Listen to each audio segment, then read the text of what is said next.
জুমার দিন, মাহে জুমার দিনে জুমার নামাজ পড়ার উদ্দেশ্যে তার ঘরে আসার বসা আমার কিছু বলার এবং আপনাদেরকে শোনার তৌফিক দান করেছেন এবং 2 রাকাত জুমার ফরজ নামাজ আদায় করার তৌফিক দান করবেন।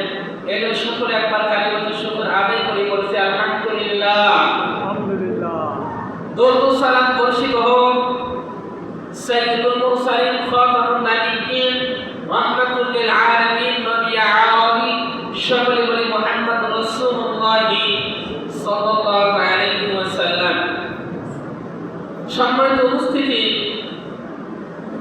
বর্তমান দেশের প্রেক্ষাপটে কিছু কথা বলতে চাই বাস্তবতা নিয়ে। আমি কোরআনুল কারীমের 16 নম্বর পারা সূরাতুন নাহলের 90 নম্বর আয়াত তেলাওয়াত করেছি। যে আয়াতটি আমরা সব সময় প্রতি জুমায় জুমার আরবি খুতবা নামাজের আগে যে খুতবা পড়া হয়, আরবি খুতবার শেষের দিকে যে আয়াতটা পড়া হয়, ইন্নাল্লাহা ইয়া'মুরু বিল আদলি ওয়াল ইহসান ওয়া ইতা'i বিল কুরবা ওয়া ইয়ানহা 'আনিল ফাহশা'i ওয়াল মুনকারি ওয়াল বাগি ইয়া'iদুকুম লা'আল্লাকুম তাযাক্কারুন। এই আয়াতের পরেই খুতবা শেষ হয়ে যায়। তো অনেক মুসল্লিদের এই আয়াত সম্পর্কে ধারণা আছে, মুখস্থ না হলেও বুঝতে পারবে যে এই আয়াতটা খুতবার শেষে পড়া হয়। তো আমরা জানি, কিন্তু এই আয়াতের ব্যাখ্যা তাফসীর এর অর্থটা কি, কেন এখানে এই আয়াতটি কেন এখানে দেওয়া হয়েছে, কি জন্য এই আয়াতটা এখানে পড়া হয়, বিশেষ করে কেন খুতবার শেষে আয়াতটা পড়া হয়, এই বিষয়টা আমাদের জানা দরকার আছে কি নাই? তো এই আয়াতের শানে নজুল, এটা মুসলমানদেরকে নৈতিকতা, মুসলমানদের জন্য যাতে মানুষ নৈতিকতা শেখে এবং ন্যায় ইনসাফ, ন্যায় আদালত এবং অশ্লীলতা ব্যয়াপনা কাছ থেকে নিজেকে কি করে বিরত রাখে, এই প্রসঙ্গে আয়াত নাযিল হয়েছে।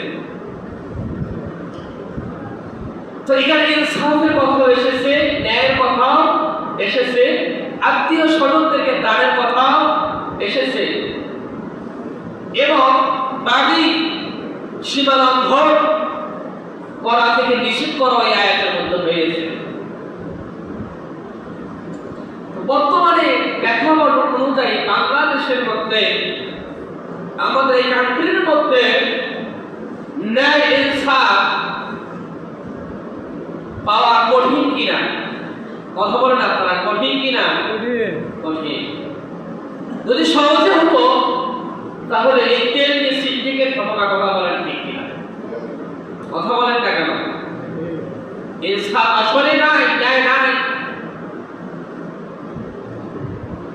এই কারণে, এই ইনসাফ না থাকার কারণে, ন্যায় মর্যাদা না থাকার কারণে আজকে আমাদের সমাজের মধ্যে, রাষ্ট্রের মধ্যে বেইজ্জতি, জুলুম, অত্যাচার, নির্যাতন, কথা বলেন ঠিক কিনা? তো আল্লাহ রাব্বুল আলামিন কোরআনুল কারীমের সূরাতুন নাহলের মধ্যে আল্লাহ তাআলা কি বলেন, আল্লাহ কি বলতেছেন এখানে একটু আমরা শুনে আসি। আল্লাহ রাব্বুল আলামিন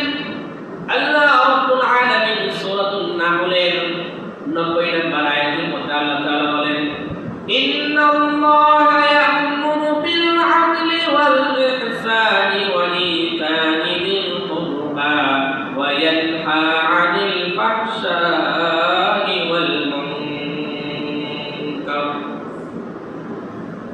মুনকারি ওয়াল বাগি ইয়া'iদুকুম লা'আল্লাকুম তাযাক্কারুন। আল্লাহু আকবার। আল্লাহ রাব্বুল আলামিন এই সূরাতুন নাহলের 90 নম্বর আয়াতের মধ্যে আল্লাহ তাআলা বলেন, ইন্নাল্লাহা নিশ্চয়ই আল্লাহ তাআলা আদেশ করেছেন, ইয়া'মুরু বিল আদলি ওয়াল ইহসান ওয়া ইতা'i বিল কুরবা। আল্লাহ রাব্বুল আলামিন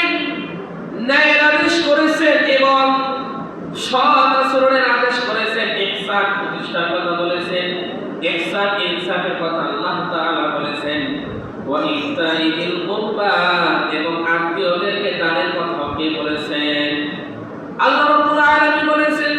শুধু এটাই বলেন নাই, ওয়া ইয়ানহা এবং নিষেধ করেছেন আনিল ফাহশা অশ্লীলতা থেকে, ওয়াল মুনকারি এবং মন্দ কাজ থেকে, ওয়াল বাগি এবং সীমা লঙ্ঘন থেকে।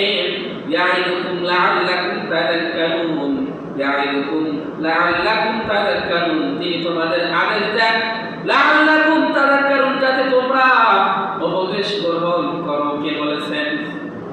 কে বলেছেন? আল্লাহ বলেছেন। এখানে আল্লাহ রাব্বুল আলামিন কয়েকটা বিষয় করেছেন, তার মধ্যে যে নিশ্চয়ই আল্লাহ রাব্বুল আলামিন আদেশ করেছেন ন্যায়। কিসের আদেশ করেছেন?